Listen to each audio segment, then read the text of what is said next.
తెలంగాణలో అసెంబ్లీ విద్యుత్ రంగంపై చర్చ వాడివేడిగా సాగింది. అధికార ప్రతిపక్ష మధ్య మాటలు తూటాలు పేలాయి. సీఎం రేవంత్ రెడ్డి బీఆర్ఎస్పై వాగ్బాణాలు సంధించారు. జగదీశ్వర్ రెడ్డి ఆవేదన చూస్తుంటే చర్లపల్లి జైలులో ఉన్నట్లు మాట్లాడుతున్నారని సెటైర్లు విసిరారు. బీహెచ్ఏఎల్ నుంచి సివిల్ వర్క్స్ అన్ని వాళ్ల బినామీలకే ఇచ్చారని, ప్రైవేటు కాంట్రాక్టర్లు వాళ్ల పార్టీల వాళ్లకు ఇచ్చిన వేల కోట్ల పనుల్లో అవినీతి జరిగిందని ఆరోపించారు. న్యాయ విచారణ కోరింది వాళ్లేనని, వద్దంటున్నది వాళ్లేనని తెలిపారు.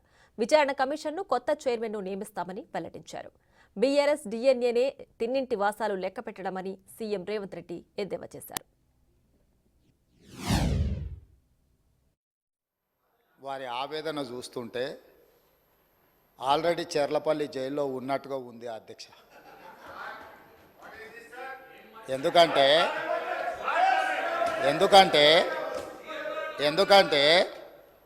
జ్యుడిషియల్ ఎంక్వైరీ ఆర్డర్ ఇచ్చినప్పుడు జ్యుడిషియల్ ఎంక్వైరీ ఆర్డర్ ఇస్తామని మేము అనలేదు అధ్యక్ష. ఇదే సభలో మంత్రివర్యులు కోమటిరెడ్డి వెంకటరెడ్డి గారు కొన్ని అంశాలను ప్రస్తావించినప్పుడు మా నిజాయితీని మేము నిరూపించుకుంటాం, సత్యహరిశ్చంద్రుడు ఆ వంశంలోనే మేము ఉన్నాం, సత్యహరిశ్చంద్రుడు తర్వాత మా నాయకుడు చంద్రశేఖర్ రావే సత్యహరిశ్చంద్రుడి అవతారంలో కలియుగంలో జన్మించిండు, కాబట్టి మీరు ఎంక్వైరీకి ఆదేశాలు ఇవ్వండి అని చెప్పి ఆ సభ్యుడే అడిగిండు అధ్యక్ష. సో వారు నిజాయితీని నిరూపించుకోవడానికి, వారు సత్యహరిశ్చంద్రుడి వంశమని తెలంగాణ సమాజానికి అంతా చెప్పుకోవాలని వారు అడిగినప్పుడు వారిని ఎందుకు బాధ పెట్టాలని చెప్పి ఛత్తీస్గఢ్ నుంచి కొనుగోలు చేసిన 1000 మెగావాట్ల విద్యుత్ ఒప్పందము, యాదాద్రి 260x4 1040 మెగావాట్ల భద్రాద్రి పవర్ ప్రాజెక్టు నిర్మాణం సబ్ క్రిటికల్ టెక్నాలజీ తోటి, అదేవిధంగా యాదాద్రి 4000 మెగావాట్ల విద్యుత్ ఒప్పందం బీహెచ్ఎల్కి ఇచ్చిన దానికి సంబంధించి వారు అడిగితేనే ఇదే సభలో చర్చ జరిగితే తమరి అధ్యక్షతన రాష్ట్ర ప్రభుత్వం ఆమోదించింది. ఎప్పుడైతే మేము ఆమోదించి విచారణకు జ్యుడిషియల్ ఎంక్వైరీ కోసం చీఫ్ జస్టిస్ ఆఫ్ తెలంగాణకు లెటర్ రాస్తే సిట్టింగ్ జడ్జిలను కేటాయించలేం, రిటైర్డ్ జడ్జిలతో మీరు విచారణ చేసుకోండి అని కోర్టు నుంచి మాకు సమాచారం అందిన తర్వాత జస్టిస్ ఎల్ నరసింహారెడ్డి గారిని మేము నియమించినాం అధ్యక్ష. బీహెచ్ఎల్ నుంచి వీళ్ళ బినామీలు, వీళ్ళ బంధువులు, వీళ్ళకి కావాల్సిన వాళ్ళు సివిల్ వర్కులు మొత్తం మళ్ళీ బీహెచ్ఎల్ నుంచి వాళ్ళ కాంట్రాక్ట్ ఇచ్చారు అధ్యక్ష. ఈరోజు విచారణకి ఇస్తే ఎందుకు గుండెలు బాదుకుంటారు అధ్యక్ష? ఉన్నదంతా బీహెచ్ఎల్కి అయితే కేంద్ర ప్రభుత్వము సంస్థకే ఇచ్చినప్పుడు బాధ ఎందుకు పడుతున్నారు అధ్యక్ష? కోర్టుకి ఎందుకు పోయినరు? విచారణ జరగొద్దని ఎందుకు అంటున్నారు? ఎందుకు పొడవ పేపర్లు పెడుతున్నారు? ఈరోజు బీహెచ్ఎల్ నుంచి సివిల్ వర్కులు మొత్తము ప్రైవేట్ కాంట్రాక్టర్లకు వీళ్ళ బినామీలకు ఇచ్చిండ్రు, వేల కోట్ల రూపాయలు ఒప్పందాలు జరిగినాయి, అందులో ఫ్రాడ్ జరిగింది. చివరికి సరఫరా చేసే కంకర కాడ నుంచి, ఇసుక కాడ నుంచి, వాచ్మెన్ల కాడ నుంచి వాళ్ళ పార్టీ నాయకులకు, పార్టీ ఫిరాయించిన మాజీ ఎమ్మెల్యేలకు అప్పచెప్తే కోమటిరెడ్డి వెంకటరెడ్డి గారు అక్కడికి వెళ్ళి యాదాద్రి పవర్ ప్లాంట్ విజిట్ చేసి దోపిడీ ఏ విధంగా జరుగుతుందో ఆనాడు కాంగ్రెస్ పార్టీ ఎమ్మెల్యేగా ఉన్న వ్యక్తిని బెదిరించి, లేకపోతే అతనికి ఆ ఒప్పందాల పనులు అప్పచెప్పి ఏ రకంగా వీళ్ళు దోపిడీకి పాల్పడ్డారో ఈరోజు విచారణలో బయటకు వస్తుందని చెప్పి ఈరోజు ఊకదంపుడు ఉపన్యాసాలు ఇచ్చి ప్రజల్ని మభ్యపెట్టే ప్రయత్నం చేస్తున్నారు అధ్యక్ష. అంటే ఒక కమిషన్ వేసిన తర్వాత కమిషన్ విచారణ చేసేటప్పుడు, కమిషన్ సమన్ చేసినప్పుడు బాధ్యత గల పౌరుడిగా, ప్రజాప్రతినిధిగా అక్కడికి వెళ్ళి తమ వాదనను, ఇక్కడ ఏదైతే వాదన వినిపించాలనుకున్నారో ఆ విచారణ కమిషన్ ముందర వెళ్ళి వీరు వాదన వినిపించిన ఉంటే నిజంగానే వాళ్ళ నిజాయితీ అంతా బయటకు వచ్చి ఉండేది కదా అధ్యక్ష. అక్కడికి వెళ్ళకుండా ఆ కమిషనే వద్దు, ఆ వ్యక్తే వద్దు, ఇవన్నీ వద్దే వద్దని వాళ్ళే కోర్టుకు వెళ్ళిండ్రు. హైకోర్టు వాళ్ళ వాదనను తిరస్కరించింది. సుప్రీంకోర్టుకు వెళ్ళిండ్రు. సుప్రీంకోర్టు ఏమన్నది?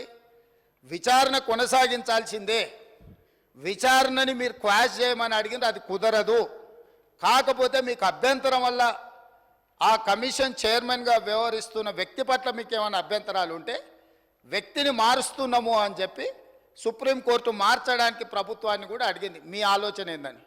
మాకేం ఆలోచన లేదు, ఏ వ్యక్తిని వేసినా సరే విచారణ జరగాలన్నదే ప్రభుత్వం ఆలోచన.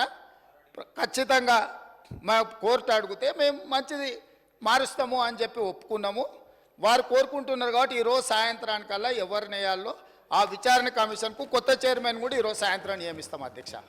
ఇక రెండవ పాయింట్, వాళ్ళేదో తెలంగాణకు విద్యుత్ వెలుగులు తెచ్చినట్టు, తద్వారా తెలంగాణ అంతా దగదగ మెరిసిపోతున్నట్టు.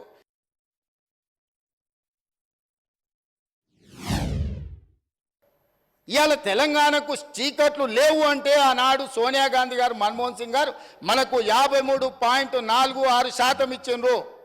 ఆంధ్రప్రదేశ్లో రాజు కేసు వేస్తామంటే ఇవాళ ఆయన లేడు, దయాకర్రావు గారు. నేను దయాకర్రావు గారు వెళ్ళి ఆ రోజు చంద్రబాబు నాయుడు గారికి, మీరు ఒకవేళ తెలంగాణకు అదనంగా ఇచ్చిన విద్యుత్తు మీద మీరు కోర్టులో కేసేసి తెలంగాణకి ఏదైనా నష్టం జరిగితే ఇది తీవ్రంగా పార్టీకి నష్టం జరుగుతుంది, మీరు కేసు వేయడానికి వీల్లేదు అని చెప్పి ఆనాడు మేము అందరం కలిసిపోయి ఆంధ్రప్రదేశ్ ముఖ్యమంత్రిని మీరు కేసు వేయడానికి వీల్లేదని కొట్లాడి ఆపించింది మేము అధ్యక్ష. ఆయన ఏందో ఆయన గురువు, ఈయన గురువు, ఆయన గురువులకు పంగనామాలు పెట్టే లక్షణం మీది. మేము ఎప్పుడు కూడా ఎవరితోనైనా తెలంగాణలో ఏంది అధ్యక్ష, ధూపం మీద వస్తే ఎవరన్నా గిలాసని మంచినీళ్ళు ఇస్తే కూడా వాళ్ళని గుర్తుపెట్టుకుంటాం అధ్యక్ష. మనము 10 ఏళ్ళలో 20 ఏళ్ళలో కలిసి పనిచేస్తే సహచరులుగా ఉన్న మన వాళ్ళని మనం అగౌరవపరచాలని ఎక్కడన్నా ఉందా అధ్యక్ష? వాళ్ళకంటే తిన్నింటి వాసాలు లెక్కబెట్టే లక్షణం ఉంది, నాకు అట్లాంటి లక్షణం లేదు అధ్యక్ష.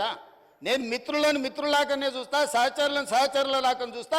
పెద్దవాళ్ళని గౌరవించే సంస్కారం మా తల్లిదండ్రులు మాకు నేర్పినరు. మీలాగా ఎవరు అవకాశాలు ఇస్తే ఏ ఇంట్లో మీకు భోజనం పెడితే ఆ ఇంటి వాసాలే లెక్క పెట్టి ఆ ఇంటికే నిప్పు పెట్టే ఆలోచన మీకుంటుంది అధ్యక్ష. అది మీ లక్షణం, మీ బ్లడ్లు ఉంది, మీ డిఎన్ఏనే అది. ఎవరు నమ్మితే వాళ్ళను మోసం చేసే లక్షణం ఇది. ఎస్సీ ఎస్టీ కేసు పెట్టి ఆడపిల్లని జైలుకు తోలిన పాపం ఊరికే పోదు, అందుకే ఇవాళ మీ ఇంట్లో జైల్లోకి పోతున్నారు అధ్యక్ష. మళ్ళీ ఆడబిడ్డలను జైలుకు తోలినందుకు ఆ నొప్పి తెలవడానికే మంది పిల్లలు జైల్లోకి పోతుంటే ఆడపిల్లలను కూడా కేసులు పెట్టి జైలుకు తోలినందుకు ఇవాళ ఆ రౌండ్ మీకు వచ్చింది అధ్యక్ష. ఊరికే రాలే, చేసిన పాపాలు ఊరికే పో అని పెద్దోళ్ళు చెప్పిండ్రు అధ్యక్ష. మమ్మల్ని అందరినీ జైలుకు తోలిండ్రు, రాజకీయ కక్షతో తోలలే. ఫామ్ హౌజులు కట్టుకున్నది మీరు, నియమాలు ఉల్లంఘించింది మీరు.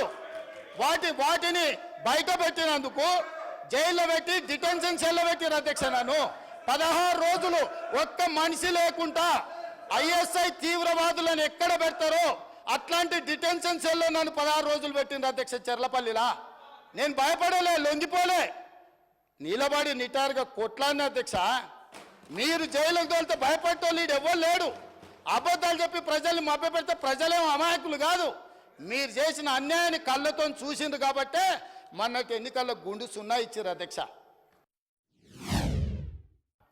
పార్లమెంటులో నోరు తెరవకపోయినా ఇవాళ తెలంగాణ తెచ్చినాను కేసీఆర్ గొప్పలు చెప్పుకుంటాడు. నేను ఈ ఉమ్మడి రాష్ట్రంలో, ఉమ్మడి ఆంధ్రప్రదేశ్ శాసనసభలో నేను ఎంత మాట్లాడిన తెలంగాణ మీద, సేమ్ సమయంలో పార్లమెంట్లో చంద్రశేఖరరావు నోరన్న దర్శిలో రికార్డులు తీయండి అధ్యక్ష. ఎవరో త్యాగం చేస్తే ఆ త్యాగాల పునాదుల మీద, ఆత్మ బలిదానాలు చేసుకున్న శవాల మీద అధికారంలోకి వచ్చిన వీళ్ళు ఈరోజు మమ్మల్ని అధ్యక్ష తప్పులు పట్టేది.